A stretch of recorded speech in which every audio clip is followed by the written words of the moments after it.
The series was made possible by generous donations from the Westridge Foundation, MOAD members, and all of you. Thank you so much.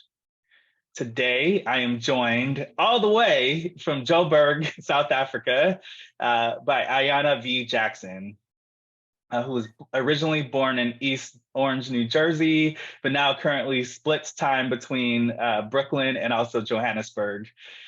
Ayana uses archival impulses to assess the impact of the colonial gaze on the history of photography and its relationship to the human body. By using her lens to deconstruct 19th and early 20th century portraiture, Jackson questions photography's authenticity and role in perpetuating, I cannot talk right now, socially relevant and stratified identities.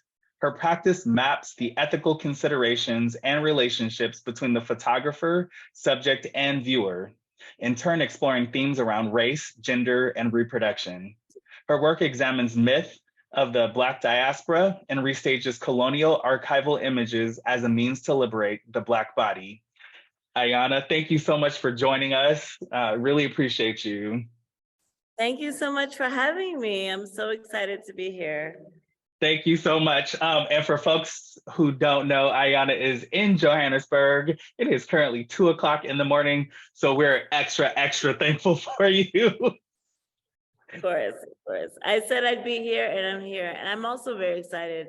Yours is an institution that is very meaningful to me. So anytime I get to show up, I will.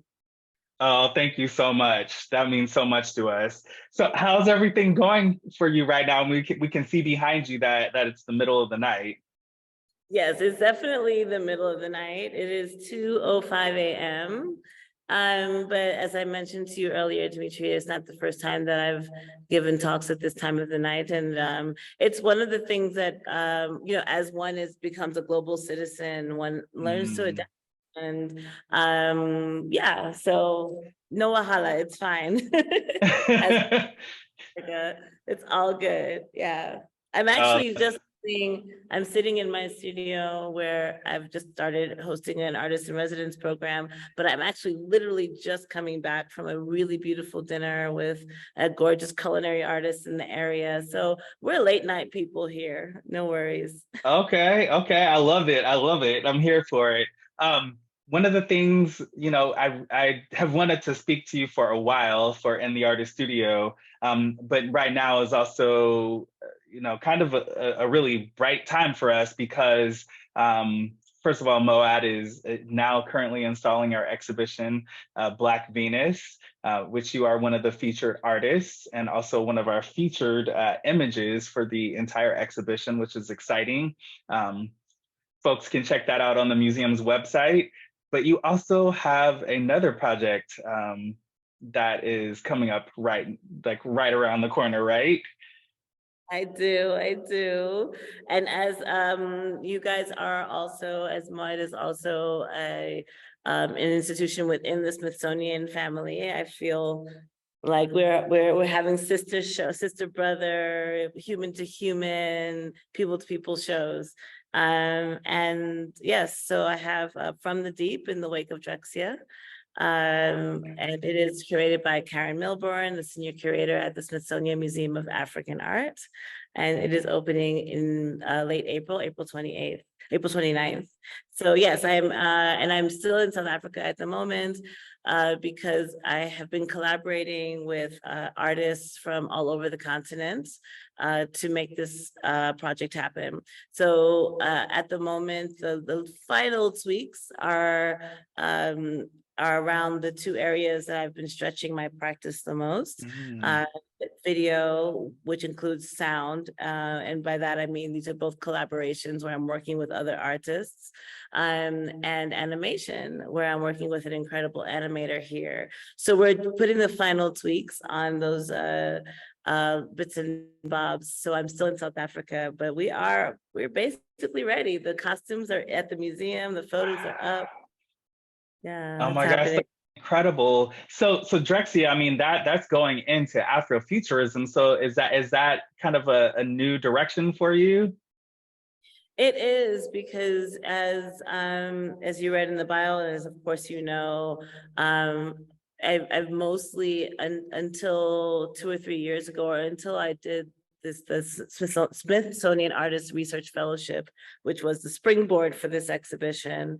Uh, Mm, I was mainly working with historical figures and history of the Black body in fine art, the history of Black body in portraiture and photography. And so I was mainly looking at characters that either existed or I wanted to exist, but in a period of time that had more to do with my like stories in the past that I wanted to get familiar with or like know more about.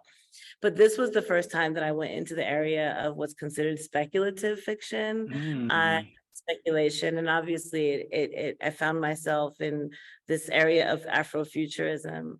And I don't say that reluctantly. It's just that I naturally gravitated towards this story, and it opened up like a whole cornucopia of ideas.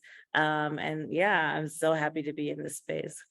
oh my gosh, I can't wait to see that. That sounds incredible. Um, let's go all the way back now. We talked about what's coming up, but if you wouldn't mind going back into your own history as an artist, can you remember that moment when you decided to pursue fine art as a career? And can you also perhaps remember what was the first piece that you made that led you down this path? Oh, wow.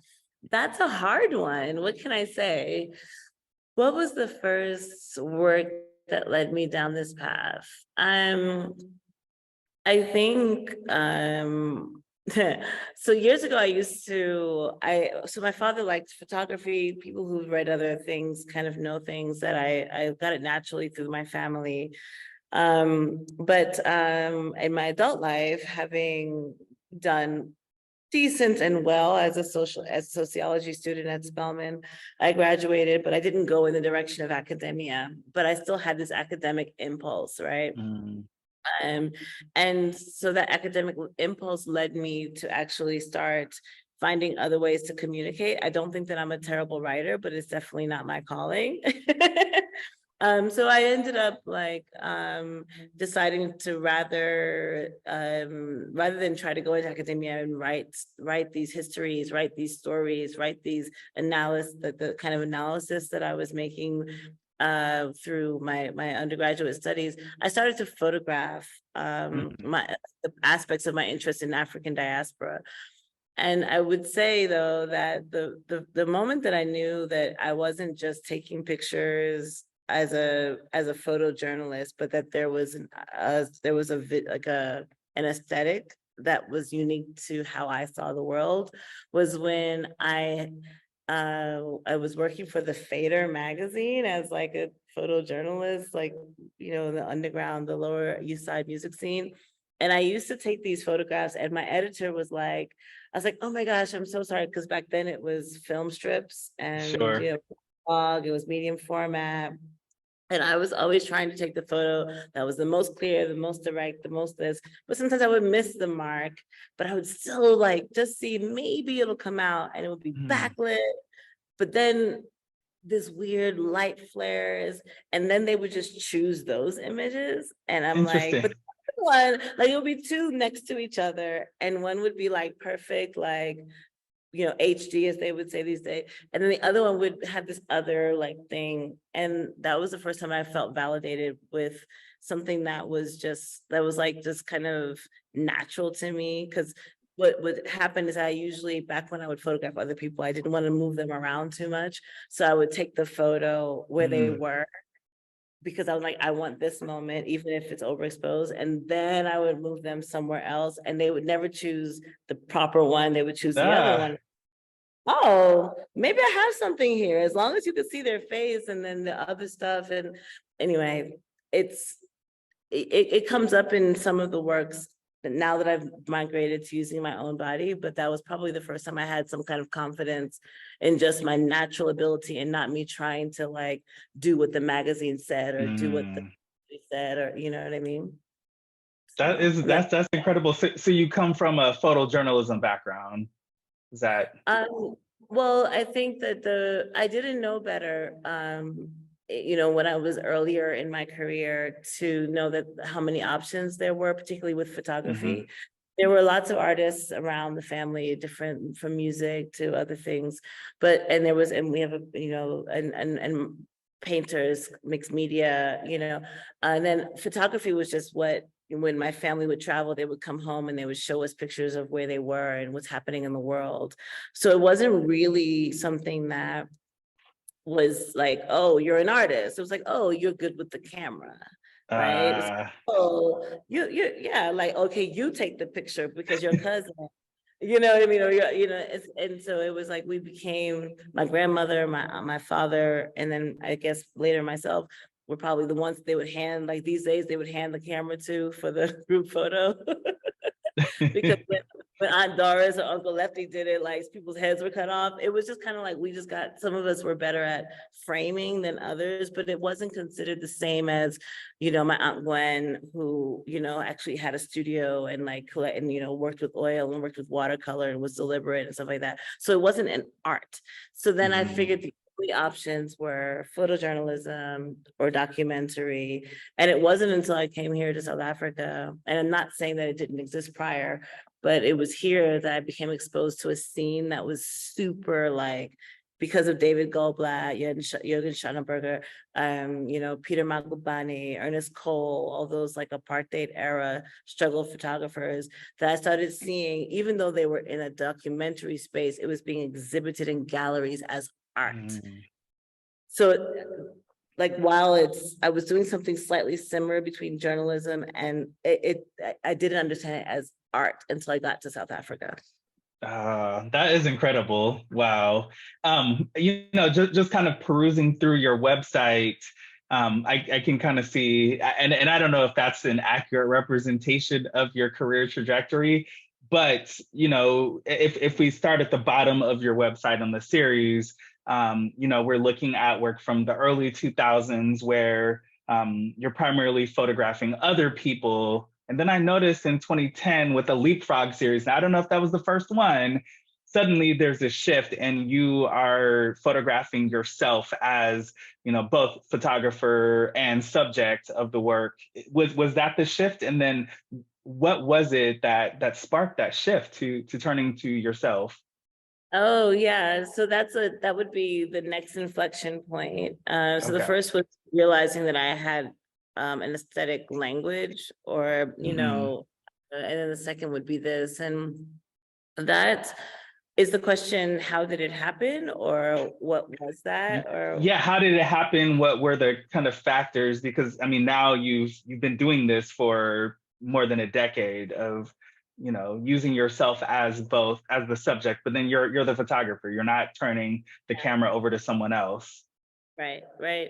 So basically, what happened? I moved to South Africa in 2007, 2008, 9. I was knocking on gallery doors around Johannesburg because, as I mentioned, there was a photography scene here. I was trying to Mm, kind of more or less chop my portfolio. And I learned very quickly that there's like a grace and an elegance and a weird dance to that. And it wasn't easy. But eventually, somebody called me back and said, hey, we saw this, blah, blah, blah. There is a biennial in Bamako, Mali, called the mm, Bamako Photography Biennale. And there were two, which was for several years curated by an amazing curator, Simone Njami. But the one year that he didn't do it, there were these two curators, Mishka Krifa and Laura Serrani, from France and Italy, and they came to South Africa and they visited this gallery that used to represent me, and it wasn't even the gallerist that passed and it was actually still a CD. oh Did wow. that my I love images, it. yeah, well she just had a CD. Anyway, I'm dating myself, but I feel like it's important also because when thinking about photography, like my trajectory also moves through like several media and several Mm, like ways of like moving around and things like that.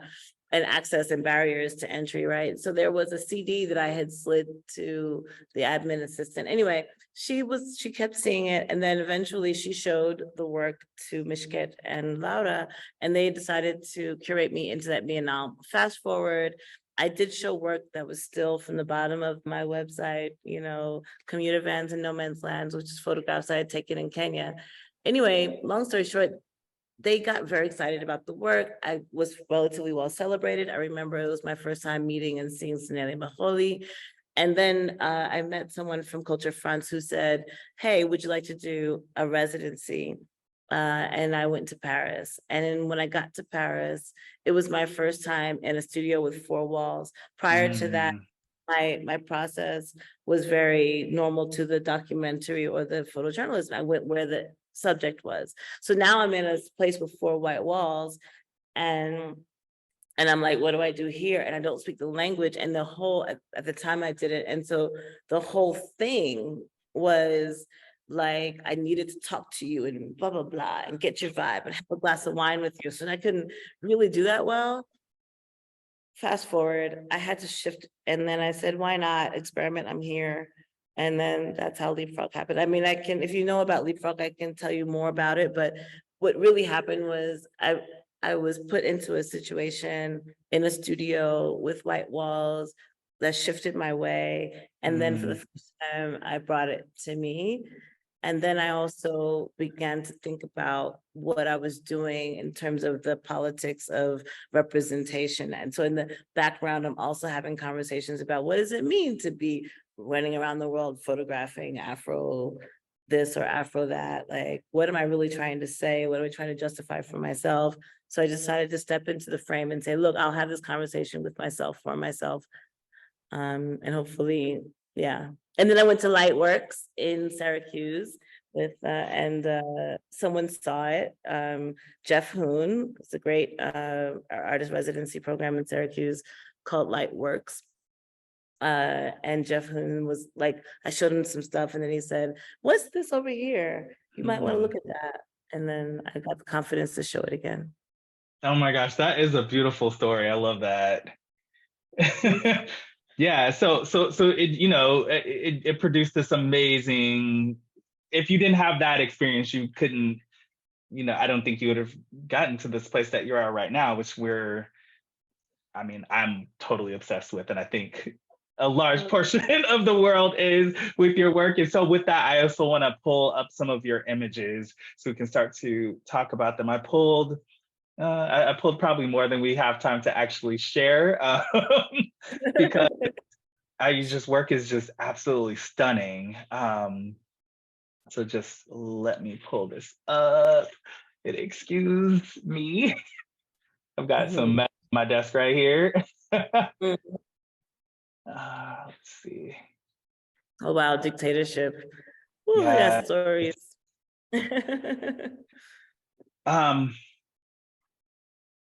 So yeah, I wanted to start back here. And I hope folks are seeing the full screen image, correct?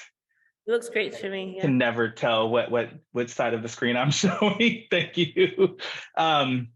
Yeah, so I wanted to start here. We could have started earlier with the work, but yeah, this piece is just so powerful for me. And you know, your whole visiting the archives and really interrogating colonial images is I just think that whole entire body of work and that whole process that you go through is incredible. So I'd love for you to break down this piece for us and you know, kind of just let me know what is the inspiration for this piece?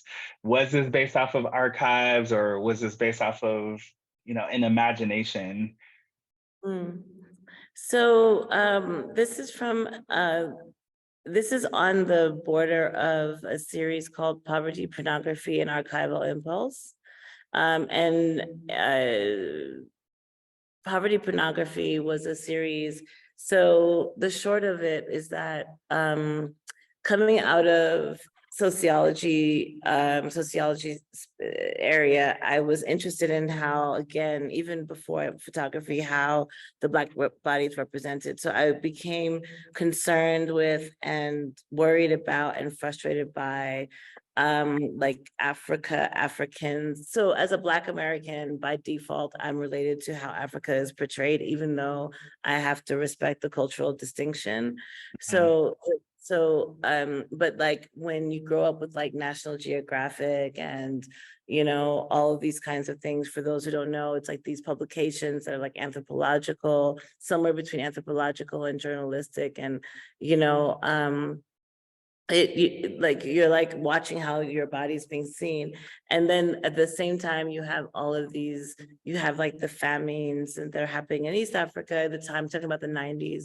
And so, you know, basically you were either like anyway, that's all other stories. This particular work was around a series that is called Poverty Pornography, and it's just before I did Archival Impulse, and every work is death, disaster, disease, destruction, or dictatorship. So this is dictatorship, and it had to do with the way that Black bodies in Africa is portrayed. So in this particular image, I was looking at the guerrilla soldier. I was looking at the nondescript war in wherever in Africa that you didn't have to like it was kind of one of those things where if you were looking at the newspaper at a certain couple of years and it had to do with whether it was the Congo, whether it was Somalia, whether it was, it didn't matter. You didn't even, half the time, you didn't even know where the war was coming from, but there was always that money shot of like the child soldier or the soldier. So this one is actually based on a photograph of a soldier in Sudan, a young boy. But then I use a Tuareg headdress way of wrapping, which came from Mali, and the AK-47, which is just basically all wars. And so I was kind of mixing things just to kind of speak to the nondescriptness of it. And then it's also called guerrilla, which of course is guerrilla, so guerrilla soldier as in warrior. But then the background, oddly enough, was taken in Uganda when I went guerrilla trekking. And the funny thing is, I was like, I don't know, whatever year old, the day that I realized that the word guerrilla was for war and not guerrilla, because people say guerrilla soldiers. So anyway, it's a funny one for me because I took a photograph of a gorilla somewhere in Uganda. And so I took the gorilla, the actual animal, the gorilla out. I took the foliage that was surrounding that gorilla, and then we mirrored it. So if you look to the left and to the right, it's basically the same image. They're brought together. We solarized it. And so the background is like a completely different context to the body that's in front of it. And that was kind of intentional in terms of what it means to be taken out of context as a body based on a photographer just like coming in for the money shot. So I was trying to figure out a way put someone in context and out of context and have that conversation. You know how artists' brains work. It doesn't make sense unless it makes sense. It makes sense to me, but it's about being taken out of context, but then putting it in another context of that asks you to question what you're looking at as opposed to thinking you know what you see. I love that. I love that. And then, I mean, and then also just switching it to a female subject, and you know, in this case, which is not something that we think of often or that we're shown, but women are obviously impacted and enlisted as well, and so in some of these wars. So, is there, you know, was there anything going on with that, with the active? I mean, we don't see a lot of the images of women except for, you know, as Yeah. victims. What I would say is that, you know, the work, this was made, oh gosh, what was it, 2013. I think, so it came out in 2013, but I was making it in 2012. And we were going into the Civil War in Mali. And anyway, I'm actually giving it some some context for myself when I was making it.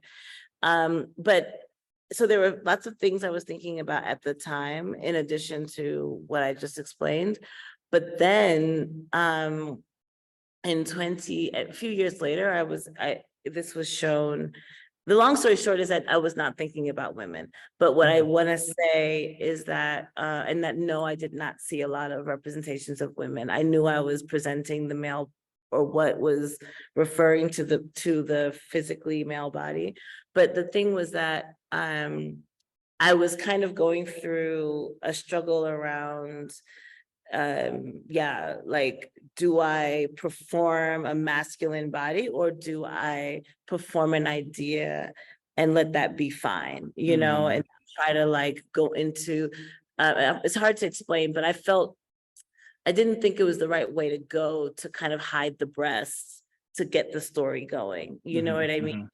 And I didn't think that the breast took anything away from the power of the image, but what was really, you know what I mean? I felt like, and also there was a part of it where I'd also been in South Africa prior to, and heard about what it meant to bear the breast in protest. And so I was like, you know what, I live I'm situated in a woman's body. I'm not gonna pretend that that's not the case. So, and this work is not really about gender, it's about representation and the politics of representation with regard to geopolitical warfare. Like I wasn't, you know, but what I did find interesting was that a few years later, in maybe 2015 or 16, I was in the Lagos Photo Festival in Nigeria, and I remember like speaking with some young Lagosians, who were like, "Oh my God, this is like us. This is us. This is like who we are. This is like Mama Kuti, like Fela Kuti's mother, who was like a huge political activist." Like it was like, you know, they saw just Black woman strength, and I'm, oh yeah, that's also like, yeah, that too. Yeah, But I mean, yeah. but that was like me, that was probably, you know, so this is early in my career when I used my body, but that was one of the first times that the work spoke back to me with a conversation that I hadn't intended. And I really appreciated also shifting, like I look at the work differently now because of that experience. But I would be stretching the truth to say that I was, you know, intentionally representing a female body or a male body. I was actually just literally looking at how photographers were looking at conflict and only showing conflict in Africa. And this I was love just that. it wasn't a gendered conversation, but I can't avoid the breast. So, you know. Yeah, for sure. Yeah. Thank you so much for sharing all of that with us. I'm gonna kind of go through some of your earlier works, and then we're gonna hopefully end up closer to the present here. But Zweli says in the same vein, yeah, it's true, and I love how those things kind of come together. And you know, of course, I think also art comes from this subconscious place. And so, of course, some of the meanings and some of the alternative ways of thinking will come later with the work.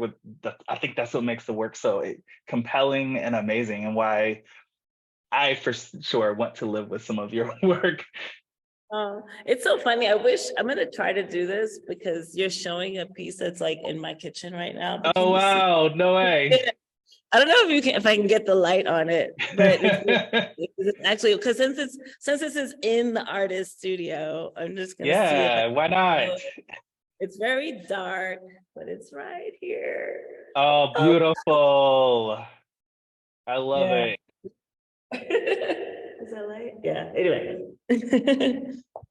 Yeah, and I mean, I think definitely with this series, there were several of them. A lot of the bondage scenes and the cloth around the eyes, and many of them, and this one, even with the eyes being closed, the poise of the body, the situation, the situating, also the way that the studio was set up. We've Sade and I, Sade's been leading these programs where we think about early African photography. And so, you know, this makes me think of CD Bay, for example, and the studio shots, or just any of the early, you know, Vandersea shots.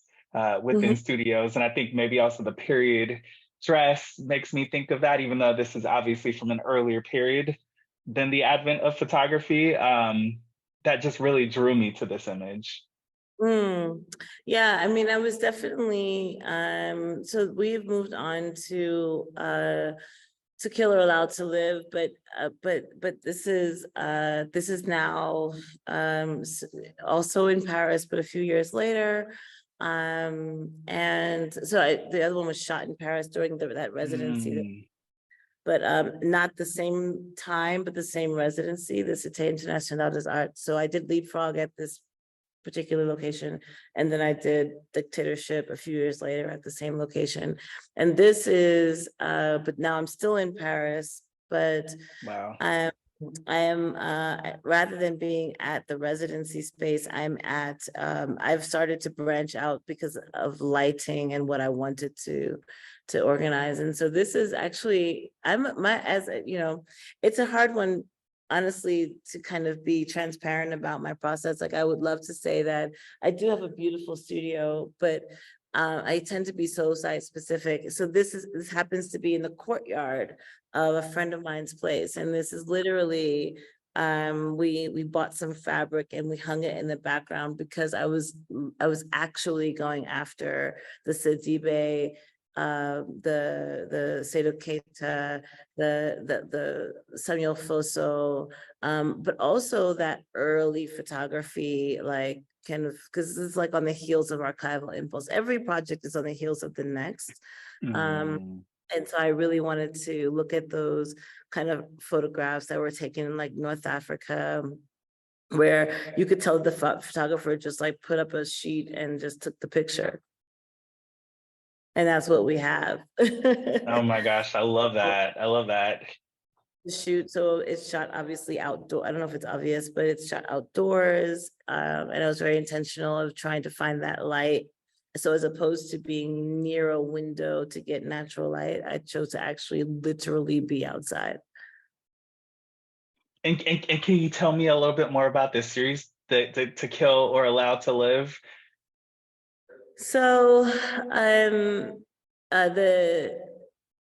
Black Lives Matter movement, as many of us know, one of the big inflection points before it was an acronym was the murder of Trayvon Martin a few years prior to making this.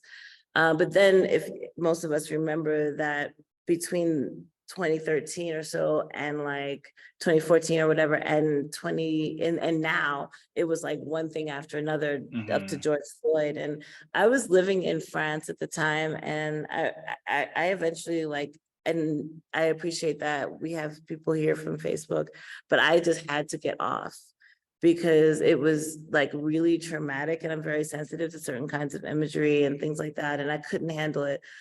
So, but still, I was like in France trying to kind of detach myself mentally and make new work. But then everyone's, if messages, Facebook, things. So I decided that I wanted to kind of maybe, so what you'll see is, I think you mentioned one with the blindfold, and it's from the same series. So it's more evident in the blindfold image, but it's kind of like the timelessness of there's the balance of the scales of justice, and then there's time, and then there's a timepiece. And so this series is like, how are we still here? Because actually the clothing is of the era, more Reconstruction. So photography did exist at the time, but it was not as democratic, which I think is your point, as everybody had a camera. It was still a few people, but still I was like, but this is, like, this is lynching all over again, right? And so the work is called To Kill or Allowed to Live. It's an excerpt from an essay of that title by, I think it's Achille Mbembe. No, the essay, it is Achille Mbembe. The essay is called Necropolitics. And somewhere in the essay, he talks about what a sovereignty and a sovereign nation one of the things that makes a nation sovereign is its ability to kill or allow to live, whereas an individual can simply murder and not come and be brought before justice. But a sovereign state, a nation, has the right, between quotes, to kill or allow to live. And that's one of the tenets of sovereignty. So I don't know, I was reading that at the time because I'd rather read that than look at Facebook and watch people get murdered. And then it mashed up in my brain like the rest, like the other piece, and this is what we got. But this one is just one of the still moments. But the actual part that I'm talking about that was related to, there's like six or eight other images that are kind of shown as a polyptych, where they're dodging, the body is literally like dodging the bullet of justice with a timepiece. That was all based on like my initial response to the lynchings that were happening that basically brought about the BLM. Wow, wow. I mean, yeah, just the level of research that you do, and to be able to just, even get a glimpse of the things that you're thinking about as you're creating, that is just really special. Thank you so much for sharing that. Thank you. Thank Um, you for seeing it. yeah, yeah, I literally can spend all day with your work. Just the quality of them is just gorgeous, and they're all, the theatric kind of nature of the lighting. In this one, the gaze coming right back at us, and this little bit of moment of leisure that you have going on here. Yeah, so this is, we're basically moving through the series, but again, they're all connected. So this is Saffronia. So after, so poverty, pornography, archival impulse. Leapfrog was light, but it was heavy. But then there was archival impulse, poverty, pornography, To Kill or Allowed to Live, Dear Sarah.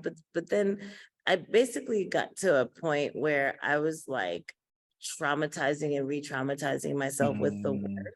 And I wouldn't say that. I'll actually say that someone asked me in a situation much like this, like, how am I caring? How am I what's my self-care, considering how difficult, and this is more the earlier work. So To Kill or Allowed to Live, poverty, pornography. And I hadn't thought about it too much. And then meanwhile, as I mentioned, I wouldn't even call it research. I just happened to be picking up things. But a very close person to me, Dr. Shatima Threadcraft, who's currently a professor at Vanderbilt. She's an incredible political scientist, and she works a lot with like Black feminist thought, but also political thought.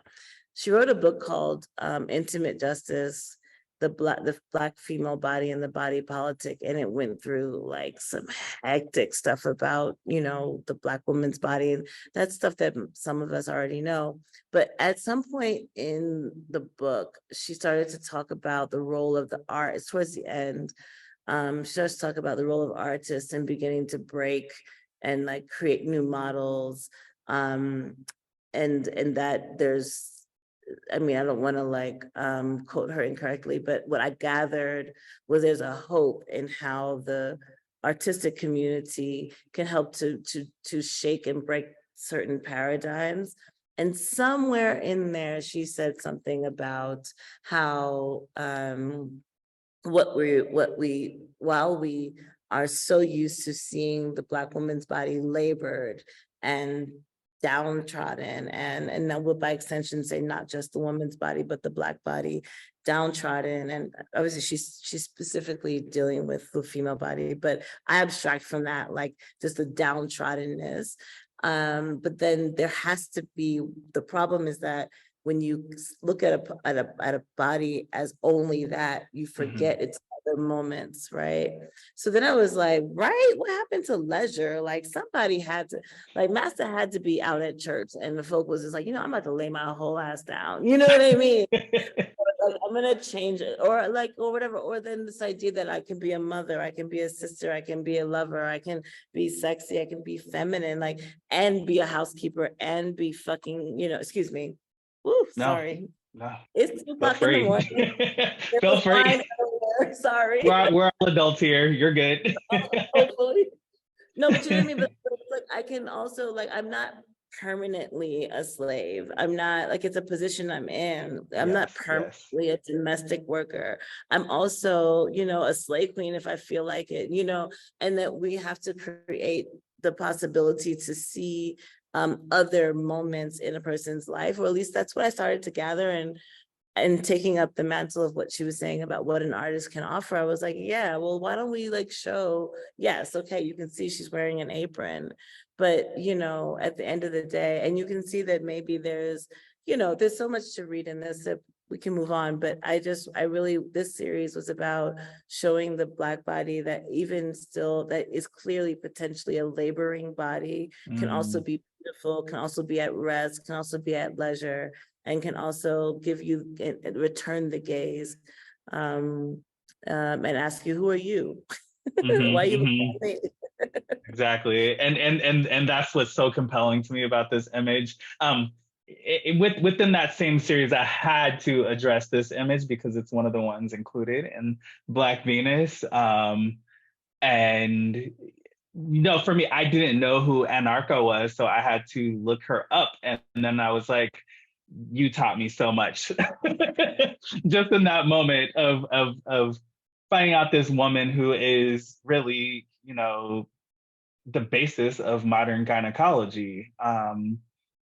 In case anyone, and I hope you don't mind, I'm just gonna like pop into this evil image right here that I found, of the portrait of Anarcha, and how she is put on display in this painting, you know, and very dehumanized in this. And you do this, you just do her justice in so many ways, with this image. You give her, you know, just her being back to herself, I think, in so many ways with this image. She's turned away from us. And I feel like even though, you know, she's undressed or disrobed in some kind of way, there's still the returning of the dignity in this image.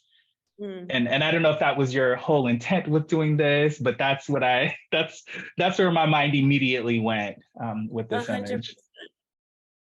100%.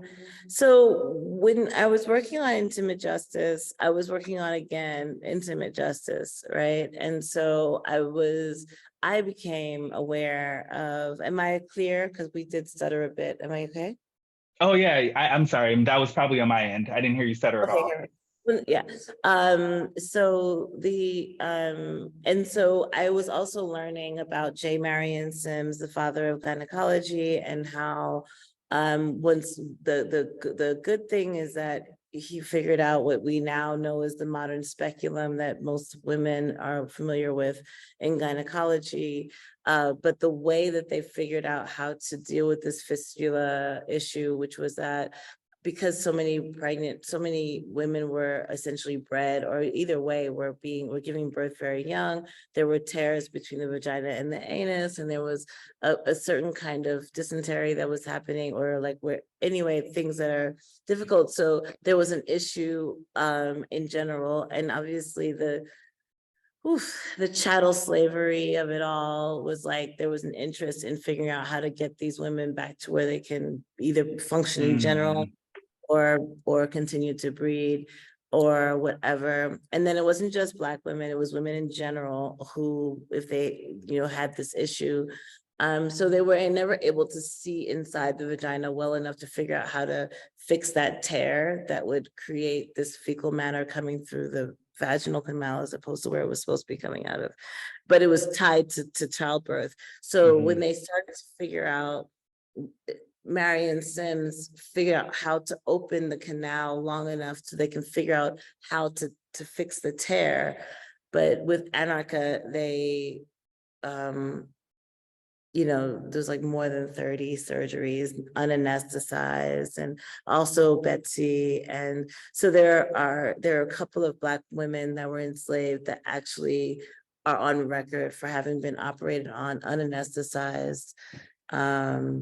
And it's like that other side of that story. So on one hand, you have Marion Sims, who had recently, I think they just took it down from Central Park. There was a monument to him. And because he went on to be the father of modern gynecology, but by the time he started operating on white women, there was like the use of anesthesia. And so it was like this thing about the Black woman's threshold for pain. And so it's just kind of like, okay, fine. Yes, we love you. As a woman myself, I'm also happy that we know how to deal with gynecology, you know, as a cis woman who like deals with that. Like you know, I'm happy for that, but like, I'm still also feeling a certain kind of way that you just experimented on like 3 of my sisters. Like they were like, not that you should do that to animals, but like, you know what I mean? Like with no care. And then also we are not paying attention to the people that help to bring that you know, that modern science to fore. And then there's this other side of it, which is like this idea of a threshold of pain that supposedly we have that's higher than other people back in the day used to say. But then there's this also permission just to like use and experiment and gaze. And so what's happening with a lot of the work, and this is all, this is taking a moment out of art history. This is based on the bather and a few other images. This is a position fine. It's also the same position of, if you look at that image of the enslaved person with the lashes on the back. Oh yeah. So this is the body's position, the gesture is very familiar, but I chose to title it Anarcha for that reason alone, because it's like, yes, I'm going to turn my back. I'm going to deny you the permission to gaze. I'm going to make you realize that somewhere between the like dealing with a certain amount of indignity in a dignified way. So that's why. Oh my gosh, it's an absolutely gorgeous image. And then I think also we're so used to Photoshop and we're so used to filters, and you know, you're not doing any of that with this image. And I think, you know, I don't know if that's was an intentional move with this one. But yeah, can you talk a little bit about that? If you don't mind, I'm gonna, with all due respect and love, I'll contradict. There is some Photoshop here. Oh, okay. Yeah, there's some, but it's not intended for you to feel like it, right? It's Okay, not. okay. So, I mean, it's minimal, but I just don't want to I don't want to be caught out here in like 45 years, like, oh, she said she, like, oh, I can see that little pixel over there, and I can see that. I mean, it is, so this is, in this situation, the Photoshop work is just, it is what it is. I mean, photography at this point, when it's digital and it's and it becomes an archival print, and it's not done with analog chemistry photography, you're going to find some Photoshop. It's hard for me to find. It's true. There's not much here. Yeah, there really isn't much here, but there is. Oh, you know what? I have tattoos. Oh, okay. All right. So, but I think this thing of making it minimal. I think if it was me and I was taking a portrait of myself, I would be like, I'm gonna hide everything, and you're not doing that. No, I left, I remember, it reminds me, I'm looking now and I'm like, I did take out the tattoos, because obviously it wouldn't have made any sense. But then there was this, you know, people have noticed that like blotchiness of the skin, folds in the elbows, you know, you can see my veins here and there. There in other images, you know, you'll see stretch marks. Like I don't take that away. It's not like airbrushed, you know. Yeah, airbrush. There you go. Yeah, there you go. Because we are short on time, I think I'm gonna jump. Oh, so sorry. I'm gonna jump through. What's that? I'll try to be shorter with my responses. Oh, no. I love your responses, but this image was also one of the ones that I saw and I was like, this is incredible. And I need to know everything about this image. It's just so beautiful, from 2020. And I didn't know what series this was part of, actually. Well, this is a sneak preview of what's coming up for From the Deep in the Wake of Drexciya at the Smithsonian National Museum of African Art. And it is, which is your sibling, Museum. Yes. So the exhibition is based on the myth of Drexia. So for those who might not be familiar, in Detroit, late 80s, early 90s, there was a band called Drexia. They had basically a alter ego as a duo, Gerald Donald and the late James Stinson. Had this alter ego, which was that they were the children of pregnant women who had been either thrown overboard or jumped overboard the slave ships during the Middle Passage, and that somehow their pregnancies were able to come to fruition, and because of the transition from the embryonic fluid to the seawater made it possible for there to be an aquatopia at the bottom of the Atlantic Ocean, that is essentially, the descendants of the slave trade who are militarized and angry and beautiful, and sometimes they would say things such as that we are the Bermuda Triangle, we are the ones taking down the cruise ships, that's so anyway, they had, I mean, go into your own research about Drixia themselves. When I did the Smithsonian Artist Research Fellowship, the SARF, I proposed to look at a fantastical relationship. So this is my speculation. It's my intervention. What if I tried, because I was like, how exactly were these babies ever able to be born if the mothers were dead or dying? And then I was like, oh, the mami watas, the yamayas, were midwifing these babies. So that just took me on a journey. So the exhibition that you'll see at the Smithsonian Museum of African Art is based on that. So from there, I just kept going and going and going. And eventually I got to think about the idea of the egungun and the masquerade, because I was thinking about like Brazil, Candomblé, and Santeria, and where do the mami waters come out, right? Like there's ritual and stuff, and I'm not initiated, I don't claim to be, but there are ritual spaces. But like, how do I know about these? And I know these because of masquerades, about the carnivals and this, that, and the other. So in my research, I started looking at a lot of things, and among them was the egungun. And actually what's interesting is that of all of the main stories that I've told, this is the only masquerade costume that actually was always above water and it's not associated with water. It has to do with the ancestors. So in parts of West Africa, when people die, there's places where you would take a strip of your granny's fabric to the auntie wherever, and that auntie would always take it, and then there was this egungun that would just swirl around and masquerade around. And I think Nick Cave is working a bit with this story, but like, but like, it wasn't like the auntie made the costume or the auntie was inside the costume or whatever. But the idea of the egungun was that it would purify the air with the spirit of the ancestors. And I was like, oh my God, what if we had an egungun at the bottom of the ocean to deal with all those bodies that fell? So the skirt is in homage to that. It's based on some reference images that I had seen of an actual egungun masquerade piece that's at the Smithsonian. The bodice and the headdress are tree bark that is coming from an area of Senegal where I was working with an incredible fashion designer, Rama Jao. And so she is one of 5, Rama Jao, Mami Wasaki, Cheddar Olubanji, Robert Young. And so these are like artists that I worked with in different parts. So Angola, Senegal, Trinidad, Ghana. And they all helped me to create costumes based on the myth of Drexia.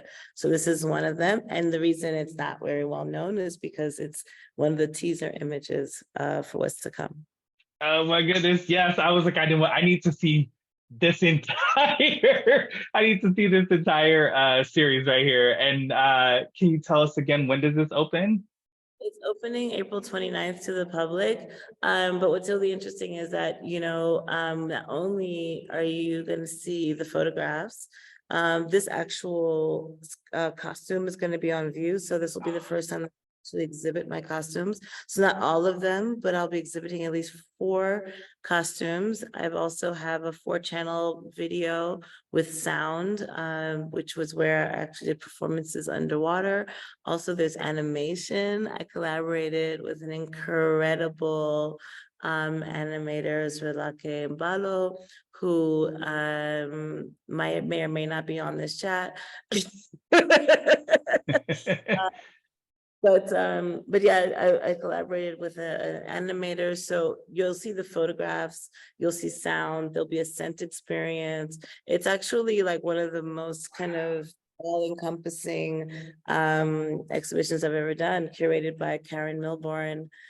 So it's actually very exciting. I think the photographs are hopefully to everyone's expectations, but I'm very excited to share a bit of my other collaborations and new ideas, because it's definitely the most ambitious project I've ever done. Yeah, so costumes, yeah, you'll get to actually see some of the That is costumes. incredible. That's incredible. And so do you see this as a new direction for you? I mean, I'm sure it's overwhelming and exhausting in this moment as you're still building this. I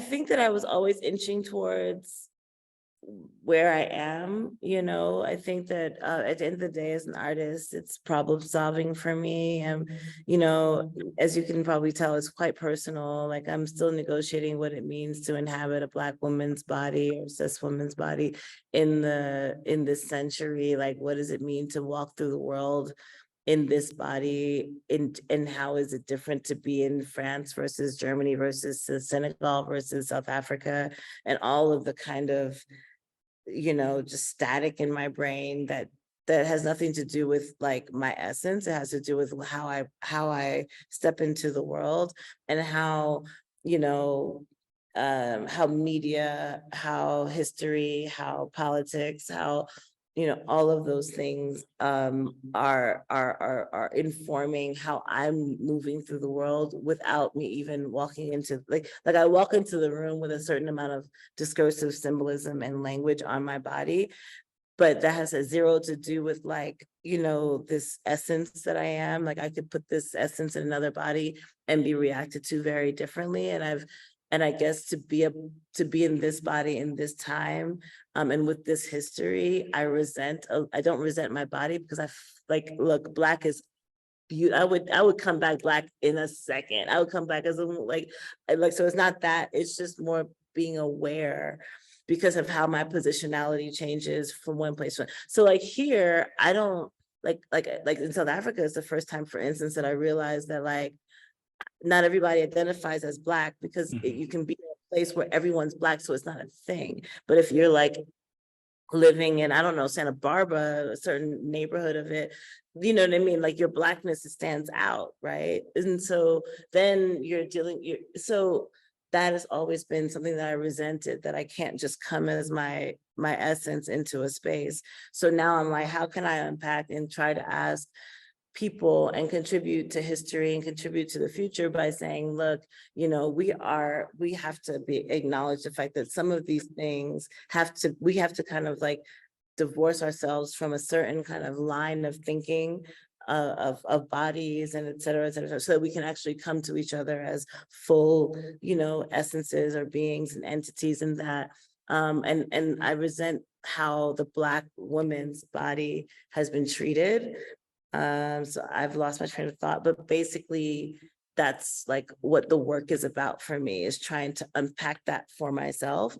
So every series is one more step towards figuring that out. So this time it was Drexia, it was reimagining the Middle Passage, listening to the great late Greg Tate, who says that Drexia, you found a way to take the Middle Passage from a site of annihilation to a space of dreaming. It's not the exact quote, but like, and that is important to me, that we understand our history from a site of annihilation to a realm of possibility. I think it's closer to the quote, right? So we can talk about new things now if we start to realize the architecture of some of that racializing, genderizing, et cetera, et cetera, et cetera.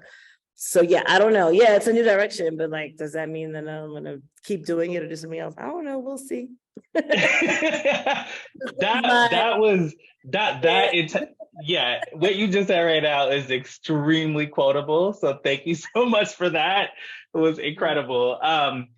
Just one last thing, I didn't even go into it, but the title of that last piece, "It is only when you lose your mother that she becomes myth," that's from Saida Hartman, right? Or am I making that up?